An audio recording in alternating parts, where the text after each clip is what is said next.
주님의 평화가 여러분과 함께. 감사합니다. 하나님께서 오늘 우리에게 주시는 말씀 로마서 1장 1절 말씀입니다. 우리 함께 말씀 읽겠습니다. 예수 그리스도의 종 바울은 사도로 부르심을 받아 하나님의 복음을 위하여 택정함을 입었으니. 아멘. 여러분, 하나님은 살아계시고 역사하십니다. 하나님은 지금 이 자리에 우리와 함께 하시고 우리에게 복 주시길 원하십니다. 그 좋으신 하나님 은혜를 사모하며 이 자리에 나오신 여러분들을 예수님의 이름으로 환영하고 예수님의 이름으로 축복합니다. 자, 우리 서로를 향해서 축복의 인사 함께 나누겠습니다. 빛이 있으라, 빛이 있으라. 말씀과 성령의 빛이 여러분들의 삶에 충만하게 임하기를 예수님의 이름으로 축원합니다. 우리 자아 정체성이라는 이야기를 많이 하죠. 나는 누구인가? 그것에 대한 이 해답, 함축적이고 총체적인 어떤 믿음과 느낌, 이것을 우리가 자아 정체성이라고 하는데, 이 자아 정체성이 분명하지 않으면 인생을 살아가는데 많이 방황을 하고 힘들게 돼 있습니다. 내가 누구인가? 가정에서 내가 누군가? 직장에서 내가 누군가? 이것은 굉장히 중요한 이야기죠. 한 분의 이야기를 여러분들한테 들려드리겠습니다. 사회적으로 성공한 A씨가 있었습니다. 욕한 거 아닙니다. 영어 A씨입니다. 자기의 회사를 성공적으로 경영하고 있었는데 굉장히 명석하고 쾌활하고 아주 그냥 외모도 매력적인 그런 분이었어요. 단 한 가지 문제가 있다면 아내하고 사이가 안 좋습니다. 근데 그러면 아내가 문제가 있는 사람인가? 그렇지 않습니다. 아내도 굉장히 아름답고 교양도 있고 애교까지 있는 사람이었어요. A씨도 자기의 아내가 누가 보더라도 좋아할 만한 사람이라는 걸 자기도 알고 있어요. 근데 자기 부부 사이는 좋지 않습니다. 이게 굉장히 자기도 당황스럽고 그 부부 관계가 안 좋으니까 삶이 참 우울했던 거죠. 자기도 도대체 자기가 왜 그런지를 몰라요. 다른 여성들한테 다 함부로 대하느냐? 그렇지 않습니다. 그런데 자기 아내한테만 유독 점점 거칠게 대하는 그런 자기의 모습을 발견하다가 어느 날 우연히 이렇게 상담을 받게 되었어요. 그러면서 자기가 이제 깨닫게 된 게, 이 상담 시간을 진행하면서 어린 시절 아버지가 자주 화를 내면서 어머니하고 자기한테 폭력을 행사했던 그 기억이 있는 거예요. 그 기억과 상처가 지금 자기 성인이 된 자기한테 정체성에 영향을 주고 있다는 것을 이제 알게 되었습니다. 그래서 이게 결혼했었을 때 신혼 초에는 아무런 문제가 없었는데 어느 순간 어린 시절에 내재되어 있던 아버지의 모습을 자기 정체성으로 착각하게 된 거예요. 혼란이 온 겁니다. 그래서 그렇게 혐오하고 싫어했던 아버지의 행동을 자기도 모르게 따라하게 됩니다. 그래서 사랑했던 아내와 그렇게 결혼을 했는데 이 관계가 망가지게 된 것입니다. 이 어린 시절 아버지에 대한 기억이 자기 정체성을 흔들고 있다, 이것을 이제 깨닫게 됐죠. 마침 그때 이분이 교회에 다니고 있었는데 예수님 안에서 새로운 정체성에 대한 말씀을 듣게 돼요. 그리스도인 가정의 남편은 어떤 사람인가? 교회를 위해서 죽기까지 자기 몸을 내어주신 예수님, 그 예수님의 모습이 바로 가정에서 자기 아내에 대한 남편의 정체성이라는 걸 깨닫게 됩니다. 예수님이 교회를 얻기 위해서 생명을 바치셨잖아요. 그리스도인 가정의 남편은 아내를 내 목숨만큼 사랑해야 되는구나 라는 것을 깨닫게 된 거예요. 이게 내 정체성이구나 라는 걸 깨닫게 됩니다. 그때부터 정말 적극적으로 노력을 하기 시작해서 아내와의 관계가 점점 좋아지게 되고 자기 삶 속에 힘들게 만들었던 우울감도 해결하게 됩니다. 사람은 희한하죠. 자라면서 자기가 친숙하게 느꼈던, 이걸 좋아하거나 싫어하는 거 이거 상관없이 친숙한 감정에 대해서 익숙해지게 되어 있습니다. 아버지가 그렇게 행했던 모습이 자기한테 친숙한 거, 익숙합니다. 자기도 모르게 그게 자기도 그렇게 행동을 했던 거죠. 자, 그래서 이 부정적이고 악한 것, 또 자기 안에 이 상처에 따라서 자기 정체성을 확립하게 되면 인생이 어디서부터 잘못된지도 모르게 인생이 힘들어집니다. 이건 신앙생활 하면서도 마찬가지예요. 신앙인들이 자기 정체성이 분명하지 않으면 신앙의 성장이 안 됩니다. 예수 믿는 사람이 어떤 사람인가? 예수를 믿는다라는 것이 어떤 것인가? 이것이 분명하지 않으면 영적인 성장이 안 되고 많은 문제를 야기하게 됩니다. 자기도 왜 그런지 몰라요. 또 자기도 굉장히 갈등하고 힘들게 될 뿐만 아니라 교회 안에 사람들과의 관계 가운데 계속해서 문제를 야기하게 되어 있습니다. 오늘 이 말씀을 통해서 특별히 성도님들, 그 중에서도 우리 직분자들은 우리가 어떤 존재인가, 우리가 붙들어야 될 정체성에 대해서 우리 주님이 말씀하시는 음성을 우리 함께 듣기를 바랍니다. 자, 우리가 지금 큐티 할 때 로마서 말씀을 묵상하고 있잖아요. 로마서는 그 어떤 성경보다도 기독교의 핵심 교리, 복음에 대해서 깊이 있게 이야기를 해주는 책입니다. 그래서 기독교 역사상 수많은 성도들의 삶에 엄청난 영향과 변화를 줬던 책이 성경 안에서 특별히 로마서예요. 그리고 교회를 부흥시켰던 그 동력이 로마서에서 얻게 됩니다. 우리가 알았을 때도 여러분들이 이제 조금 신학에 대해서 아시면 어거스틴이 얼마나 중요한 교부인가를 알게 됩니다. 은혜의 교리를 이야기하죠.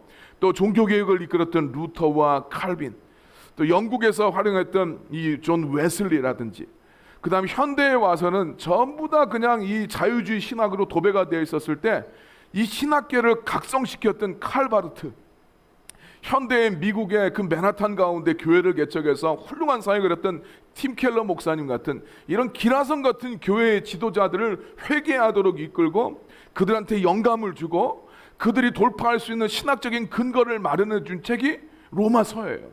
정말 위대한 성경입니다. 근데 여러분, 이 로마서를 집필한 사람이 바울인 거 아시죠? 바울입니다. 근데 이 바울은 원래 굉장히 기독교를 증오하던 유대인이었고 유대인 중에서도 아주 특별한 전직 바리새인이었습니다.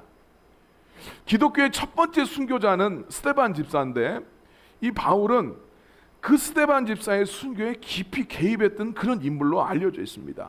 정말 열과 성을 다해서 교회를 핍박했던 사람이 바울이었습니다.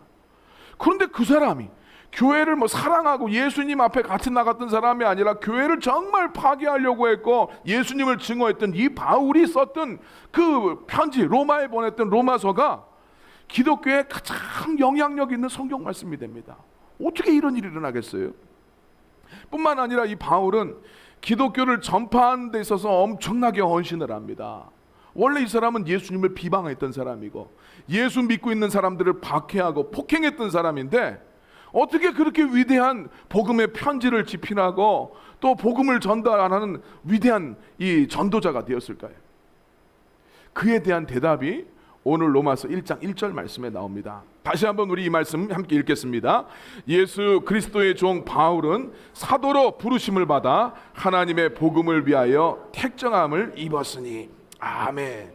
바울이 가장 놀라운 이 말씀을 기록한 로마서를 집필을 하고 위대한 전도자가 된 비결은 바울의 정체성이 분명했기 때문입니다.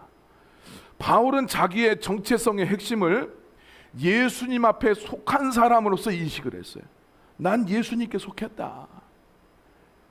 이게 우리 모든 예수 믿는 사람들한테 필요한 가장 중요한 정체성이에요. 예수 믿는다라는 것은 난 예수님한테 속한 사람이다. 난 내 게 아니라 예수님의 것이다라는 것이죠. 도대체 무엇이 바울로 하여금 예수님 앞에 속한 자라는 이 정체성을 깨닫게 해줬을까? 자, 오늘 1장 1절 말씀을 통해서 우리가 세 부분으로 이 말씀을 찾아보겠는데, 첫 번째로 바울은 자기가 예수 그리스도의 종이라고 고백을 합니다. 그래서 로마서 1장 1절에 보면 예수 그리스도의 종 바울이라고 자기를 소개하고 있어요.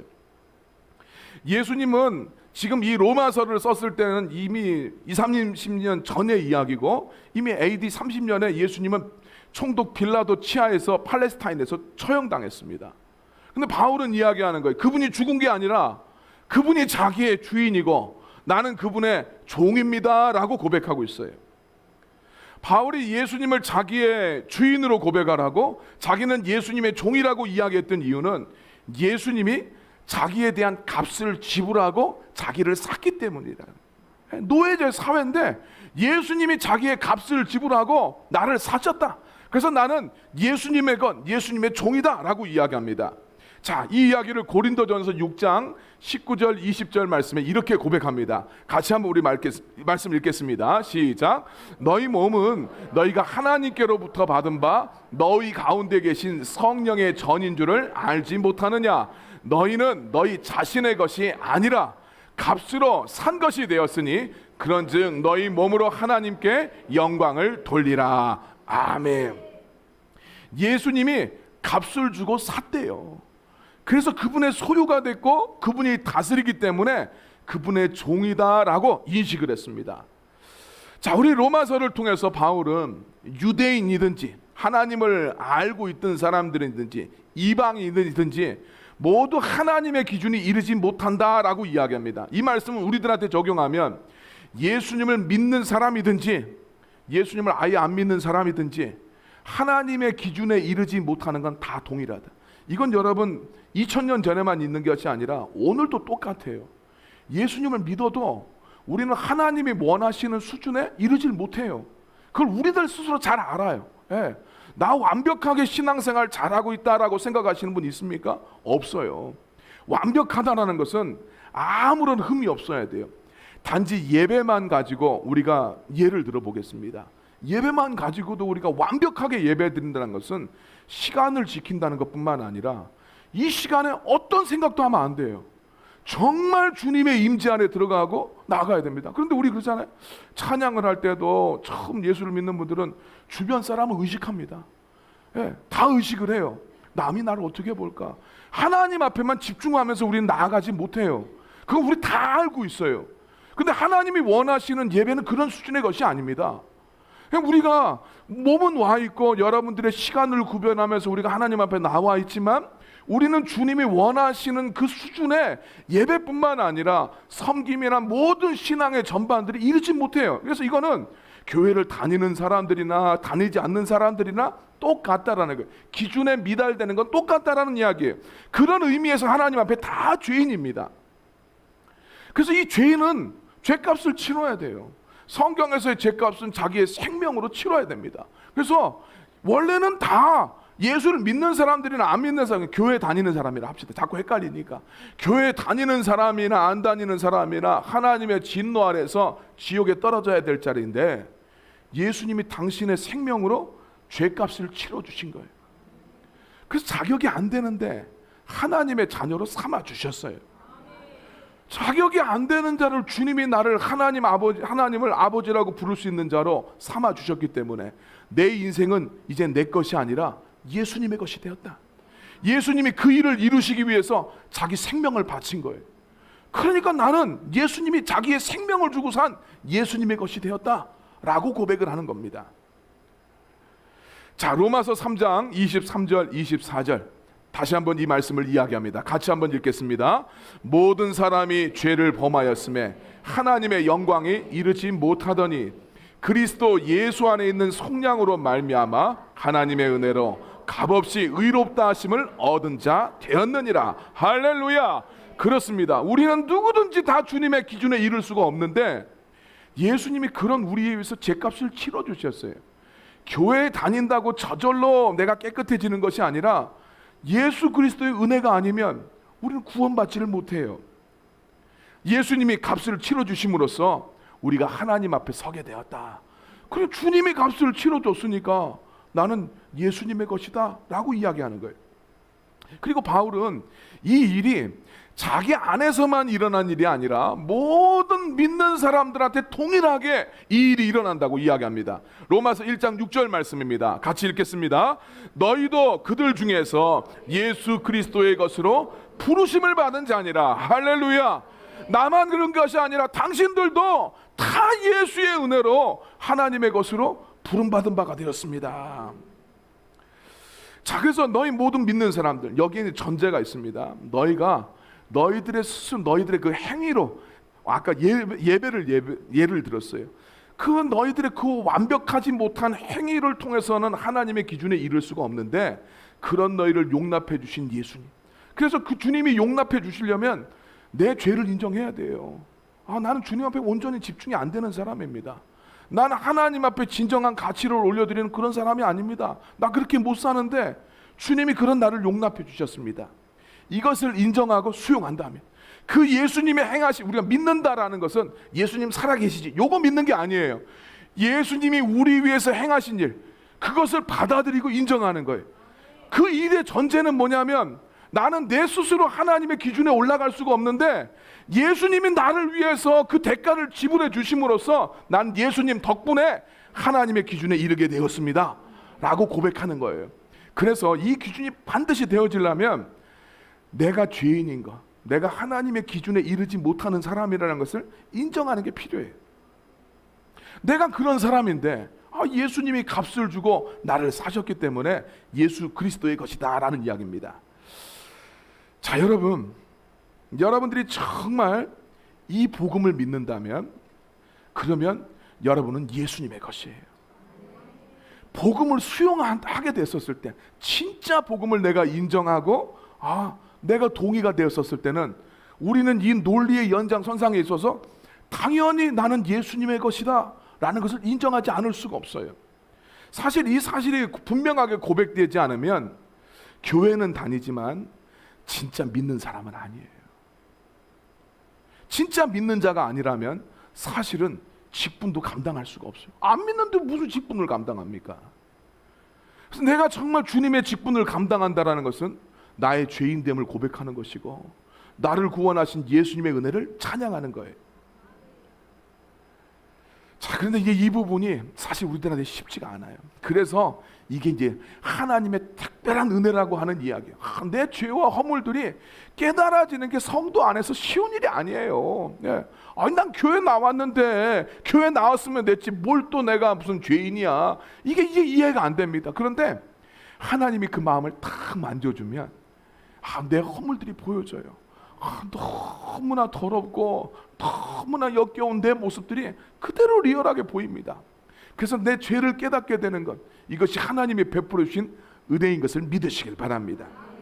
자, 이렇게 바울은 예수 그리스도께서 행하신 그 구원의 사건을 통해서 나는 예수님의 종이 됐다 라고 인정을 했어요. 뿐만 아니라 두 번째로 바울은 자기는 사도로 부르심을 받았다라고 고백을 합니다. 로마서 1장 1절 말씀에 보니까 자기는 예수 그리스도의 종일 뿐만 아니라 사도로 부름을 받았다라고 이야기합니다. 사도라는 말, 사도세자 막 생각할 수 있는데 헬라어로 이것은 아포스톨로스라는 단어입니다. 이 아포스톨로스라는 단어는 특별한 임무를 위해서 파견된 사람을 이야기하는 거예요. 국가나 왕한테 특별한 임무를 수행하려고 파송된 사람, 보내심 받은 자, 이런 뜻이 이제 사도라는 뜻이에요. 예수님 성경에서 사도라고 할 때는 두 가지 조건이 충족이 돼야 됩니다. 첫 번째는 생전에 예수님을 직접 만난 예수님의 제자여야 돼. 그리고 또 한 가지는 예수님한테 주님의 말씀을 전하고 교회를 개척을 하고 돌보라는 사명을 위임받은 자가 이 사도입니다. 그래서 사도의 조건은 예수님의 제자일 뿐만 아니라 사명받은 사람이었어요. 바울은 이게 두 개 다 없었습니다. 생전에 예수님 만난 적이 없었어요. 근데 바울이 이제 이야기를 해요. 이 성경에는 다메섹이라고 나와 있는데, 다마스쿠스라는 도시는 여러분 들어보셨을 거예요. 시리아의 도시죠. 아주 유서 깊은 도시인데, 이 다마스쿠스라는 도시에 예수 믿는 사람들을 체포하러 가다가 도중에 그 길에서 예수님을 만나게 됩니다. 그 사건을 이야기하면서 바울은 내가 그때 예수님 생전에는 못 만났는데 다메섹으로 예수 믿는 사람을 잡으러 가다가 예수님이 내 앞에 나타나셨고, 그리고 자기한테 사도의 사명을 주셨다라고 고백을 하게 됩니다. 자, 그 말씀을 한번 우리 같이 읽겠습니다. 사도행전 26장 15절에서 18절 말씀이에요. 이 성경에 보면 한 두 번 바울이 자기의 삶을 회고하는데, 이 장면을 회고하는데, 자, 사도행전에 있는 말씀 같이 읽겠습니다. 내가 대답하되 주님 누구시니까? 주께서 이르시되 나는 내가 박해하는 예수라. 일어나 너의 발로 서라. 내가 내게 나타난 것은 곧 내가 나를 본 일과 장차 내가 내게 나타날 일에 너로 종과 증인을 삼으려 함이니, 이스라엘과 이방인들에게서 내가 너를 구원하여 그들에게 보내어 그 눈을 뜨게 하여 어둠에서 빛으로 사탄의 권세에서 하나님께로 돌아오게 하고 죄사함과 나를 믿어 거룩하게 된 무리 가운데서 기업을 얻게 하리라 하더이다. 아멘. 바울이 아그리빠 왕한테 자기가 어떻게 예수를 믿게 됐는가. 전에 그렇게 예수 믿는 사람들을 박해하는 사람이었는데 예수님 만나게 됐을 뿐만 아니라 귀한 사명을 얻게 되었던 자기의 이야기를 이렇게 하고 있습니다.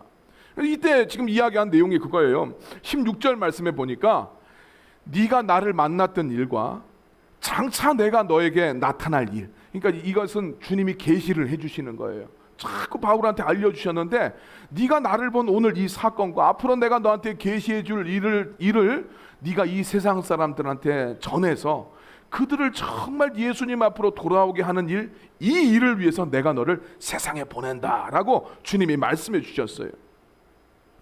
바울은 예수님 알지 못하고 박해했던 자기를 예수님께서 생명의 값을 치러 주셨을 뿐만 아니라 자기에게 예수님을 증언하고 이 땅 백성들을 구원할 사명을 맡겨주셔서 사도로 세우셨다라고 고백을 하고 있어요. 그러니까 바울은 사도라는 자기의 직분이 자기가 하고 싶어서 한 게 아니라 예수님이 맡겨주신 사역으로 인정을 했어요. 천지의 창조주가 직접 맡겨주신 일이에요. 예. 이거는 막 내가 어떻게 할 수 있는 일이 아니라 그 높으신 분이 자기한테 이 일을 특별히 맡겨주셨으니까 이게 얼마나 영광스럽고 감사한 일입니까? 절대 소홀히 할 수 없는 일이에요. 바울이 그래서 이 자기의 그 확증이 있었기 때문에 정말 자기의 삶을 다해서 주님 앞에 충성을 다하게 됩니다.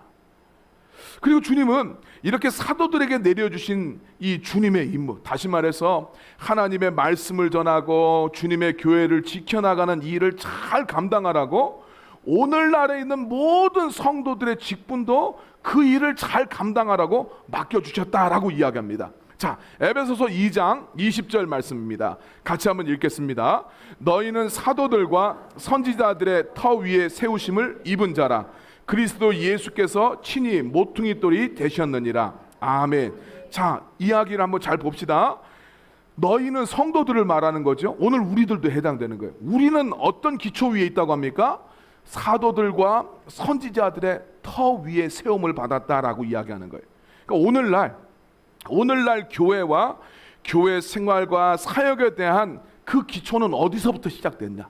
오늘 우리 교회 직분들 있잖아요. 목사, 뭐 장로, 권사, 집사. 이 직분의 기초가 어디서 됐냐면 사도들과 선지자들의 터 위에 세워진 거예요. 오늘날 교회도 마찬가지. 어느 날 갑자기 내가 교회를 세우겠다 이것이 아니라 사도적인 이 기초 위에 교회가 세워지고 그것을 잘 감당하라고 직분이 주어졌다는 것이죠. 사도들한테 맡겨주신 주님의 임무가 그겁니다. 말씀 전하는 것, 하나님 말씀 전하는 것, 주님의 교회를 세워가는 것, 이 두 가지예요. 그래서 예수의 은혜를 구원을 받고 예수님 앞에 직분을 받은 사람들도 해야 되는 일이 바로 이 두 가지예요.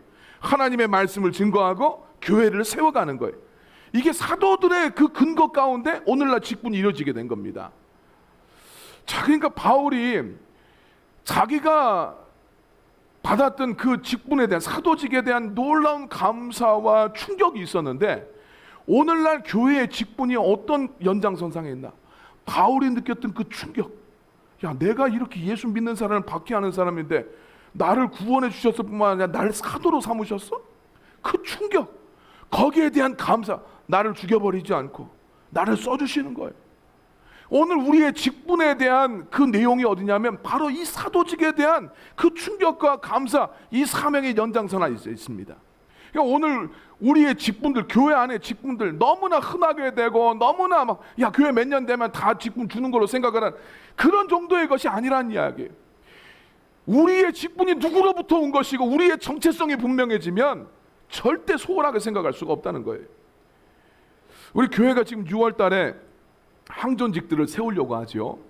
항존직이라는 이야기는 주님 오실 때까지 교회 안에 항상 존재해야 되는 사역을 감당하는 직, 항상 교회 안에 존재해야 되는 일들이 있다는 거예요. 그게 아까 말했던 사도들한테 주신 일이에요. 하나님의 말씀을 전하고 주님의 교회를 세워가는 것. 이거는 주님 오실 때까지 교회가 항상 감당해야 될 그런 직무예요. 이 일을 감당하라고 항존직을 주셨다라는 거예요. 그래서 주님 오실 때까지 말씀을 가르치고 성도들을 훈련시켜야 될 직무가 있는데 이 직무를 감당하는 자를 목사라고 불러요. 또 교회는 그 목사를 도와서 함께 교회 공동체를 이끌고 교회를 지키는 직무가 있는데 이것을 감당하는 사람을 우리는 장로라고 부릅니다. 또 교회가 이 목사가 말씀 사역과 목양 사역을 하는데 전념할 수 있도록 교회의 실무를 담당하면서 교회에 수종드는 사람들, 그래서 그 수종드는 사람이라는 뜻으로 디아코노스라는 직무가 있는데 이걸 집사라고 하는 거예요. 집사라고 막 집 사는 게 아니고 수종드는 자로서 교회의 실무를 감당하라고 집사라는 직분이 있어요. 집사 직분 중에서 1년마다 임명되는 임시직을 서리 집사라고 그래요. 해마다 안수를 통해서 70세까지 집사직을 감당하게 되었을 때 이것을 안수 집사라고 부르고 이 항존직에 들어갑니다. 또 이 항존직 안에는 우리 한국 교회는 권사라는 직분이 있어요. 권사는 초기에 평양 지방 교회에서 신방하고 전도하고 교회를 봉사하는 직분을 감당하던 교회의 여성 교육자들이었어요. 이때 당시는 여성들한테 목사 안수를 주지 않았기 때문에 초기에는 지금도 그렇지만 여성 교육자들, 여성 성도들이 훨씬 많아요. 그 중에서 열심을 가지고 특별하게 열심히 사역을 잘 감당하는 이런 분들을 교회의 지도자로 세우기 위해서 권사라는 직분을 준 거예요. 그 당시에 교회의 필요, 우리 목사자들이 한국 교회에 작았어요. 근데 열심히 있는 여성 이 성도들이 있으니까 그들을 세워서 그런 교회를 잘 섬길 수 있도록 했는데 그런 필요 때문에 자연스럽게 발생한 직이 권사라는 직입니다. 이 중에서 우리 교회에서는 이번에 안수 집사와 권사를 세우려고 하는데 모든 직분은 우리가 지금 살펴봤던 것처럼 주인 대신 우리를 핏값으로 사셔서 우리의 주인 대신 예수 그리스도가 맡겨주신 그 사도직을 이어가라고, 그 임무를 감당하라고 주님이 세워주신 거예요. 그래서 집사라는 어떤 직분들, 요즘에 세상 사람들 야 교회 3년 되면 너 승진했냐? 이런 이야기가 아니라는 거예요. 로마서 1장 4절 5절 말씀입니다. 같이 한번 읽겠습니다. 성결의 영으로는 죽은 자들 가운데서 부활하사 능력으로 하나님의 아들로 선포되셨으니 곧 우리 주 예수 그리스도시니라. 그로 말미암아 우리가 은혜와 사도의 직분을 받아 그의 이름을 위하여 모든 이방인 중에서 믿어 순종하게 하나니 아멘. 직분을 주신 분이 누구시냐? 예수님이라는 거예요. 그분을 통해서 오늘 우리가 은혜와 사도의 직분을 받았어요. 바울과 함께하는 그의 동역자들이 여기 우리라는 단어를 봐야 돼요. 우리가 그 직분을 받았어요. 직분은 나를 생명으로 사신 그분이 다시 오실 때까지 감당해야 될 사명을 이루라고 그분의 이름을 위해서 오늘 우리 예수님께서 맡겨주신 겁니다.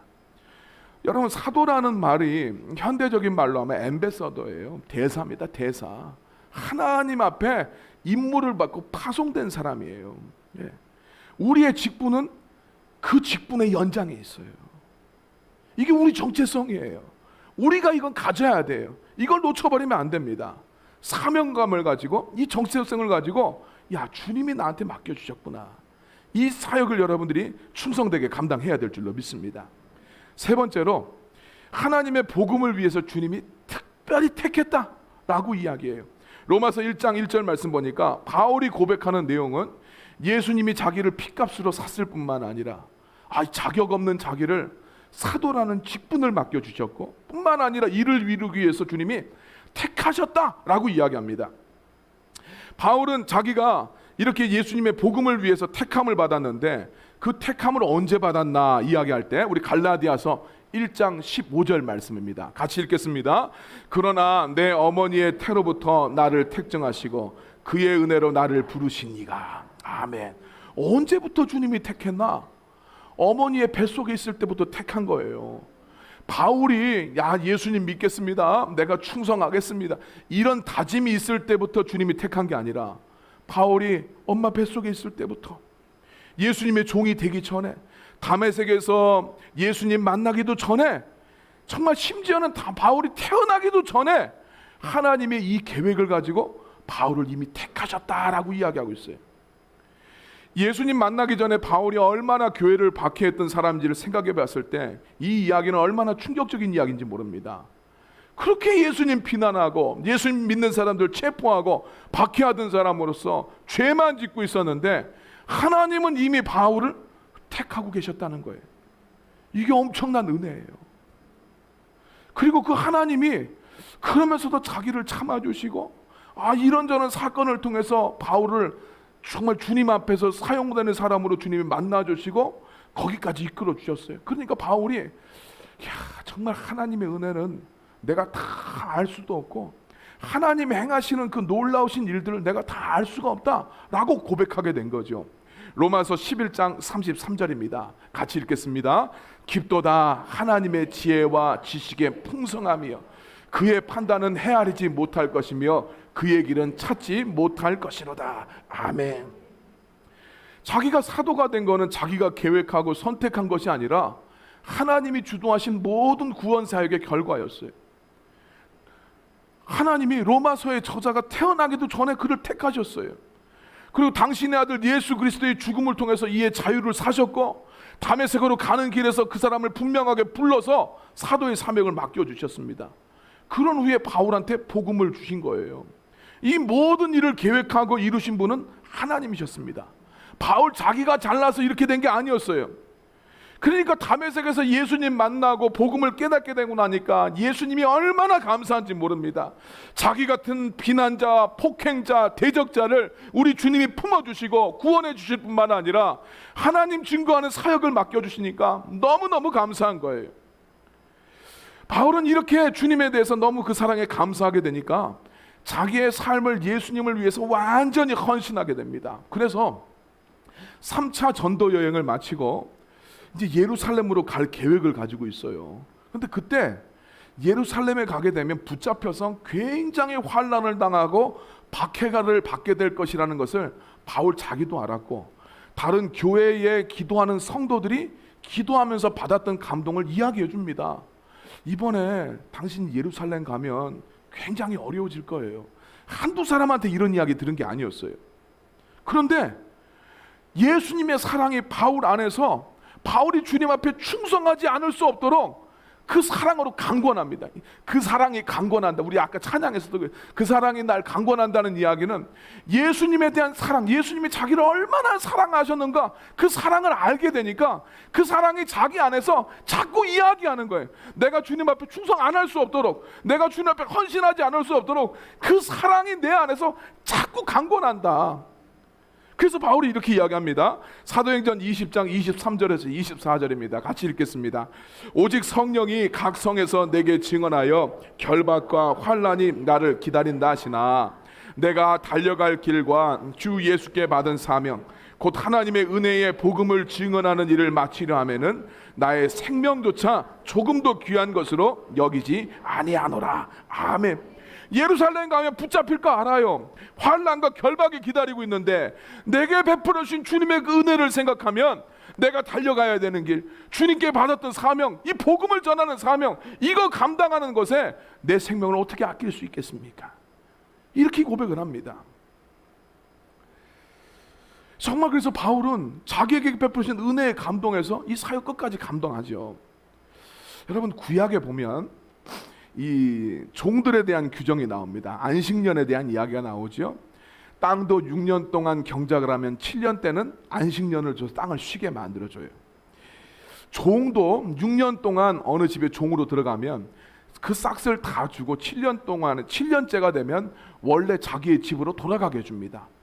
이게 이제 이스라엘의 전통이었어요. 그런데 종이 만약에 해방되기를 싫어하면 주인의 집에 계속 살 수 있었어요. 그 규정이 우리 신명기 말씀에 나옵니다.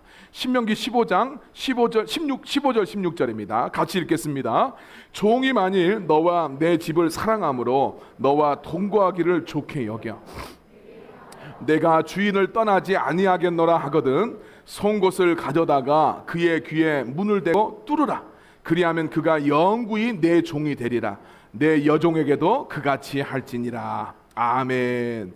자, 7년째가 되면 해방될 수 있는데 종이 자기 상전과 그 집을 사랑해. 이 집에 머물고 싶어요. 그래서 여기 떠나지 않기를 원하면 맹세하고 이 귀를 뚫게 됩니다. 주인이. 그러면 이 종은 영원히 주인한테 속한 사람으로서 그 집에 함께 살게 되는 거예요. 주인이 너무 좋으니까, 주인의 집이 너무 좋아서 자기가 선택할 수 있는 자유를 포기하고 주인의 집에서 영원히 종으로 살게 되는 거예요. 참, 이 신명기 15장에 나오는 사람의 이야기가 바로 예수 믿는 사람들의 이야기예요. 바울은 예수님의 사랑에 너무너무 감사하니까, 자기의 주인이신 예수님이 너무너무 감사하고 주님이 좋으니까 예수님 떠나기를 원하지 않아요. 그래서 예루살렘에 안 갈 수도 있어요. 선택하면 돼요. 그런데 예루살렘에 안 갈 수 있는 자기의 자유를 버리고 주님이 맡겨주신 사명에 자기의 삶을 묶어버려요. 그래서 박해와 환난이 기다리는 예루살렘을 향해서 나아가면서 자기를 부르신 주님의 사명을 감당하게 됩니다. 그러니까 바울은 자기 주인 예수님이 좋아서 귀를 뚫고 자기의 자유를 포기합니다. 영원히 예수님의 종으로 살겠다라고 다짐했던 사람이 바울이었어요. 여러분, 항존직을 받는다라는 것은 바로 이 귀를 뚫는 것과 똑같아요. 내 주 예수님이 좋고 그분의 집 교회가 좋아서 난 이곳을 떠나지 않겠습니다. 나는 내 자유를 추구할 수 있고 편한 것을 취할 수 있지만 날 구원하신 예수님의 은혜가 너무너무 감사해서 난 주님의 집에서 영원히 살고 싶어서 내 자유를 내려놓고 박해와 환난이 기다리고 있어도 나는 영원히 예수님의 종으로 주님의 집에 머물겠습니다. 이 다짐하는 것이 항존직 받는 거예요. 그래서 제가 이번에 항존직 세워지시는 분들은 저 뒤에서 다 귀를 뚫어드릴 생각이 있습니다. 네. 특별히 우리 교회의 항존직들은 지역 교회하고 떨어질래야 떨어질 수가 없어요. 교회는, 지역 교회는 우리 같이 한 지역에 세워져 있는 이 교회들을 지역 교회라고, 로컬 처치.